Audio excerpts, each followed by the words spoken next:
Solis has approved the warranty replacement for the S6 inverter that failed in my solar shed. For anyone who missed the earlier videos, the short version is this. The inverter suffered an internal failure while supplying about 8 kilowatts of backup load.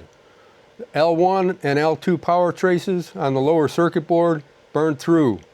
Smoke came from the inverter and backup power stopped. I disconnected the failed unit, installed my spare, and opened a warranty claim with Solis. The claim process started with several rounds of questions and requests for electrical readings.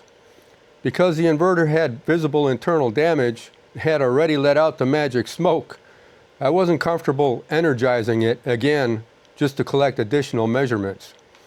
I explained that to Solis and provided photographs, operating information, load data, and everything else that I could document from the failure. Eventually, the case was reviewed by the engineering director.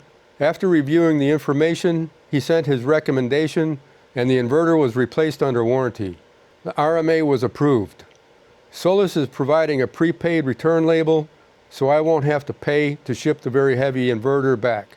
They also confirmed that I can use the replacement inverter's box and packaging to return the failed unit. That's good because properly packing and shipping equipment this large can otherwise become expensive and difficult.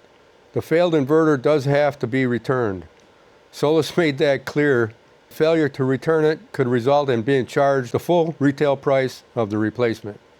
Because of that, I'm not going to perform the complete teardown that you were hoping to see. I understand why people want to see the inside of it. I'd also like to know exactly what failed and why.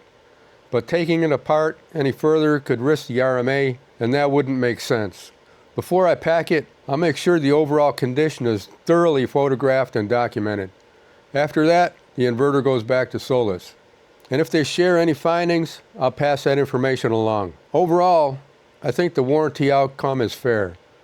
The early part of the process took more back and forth than I expected, but once the case reached the right person, Solis reviewed it and approved the replacement. They're covering the return shipping, providing the replacement, and taking the failed unit back for inspection.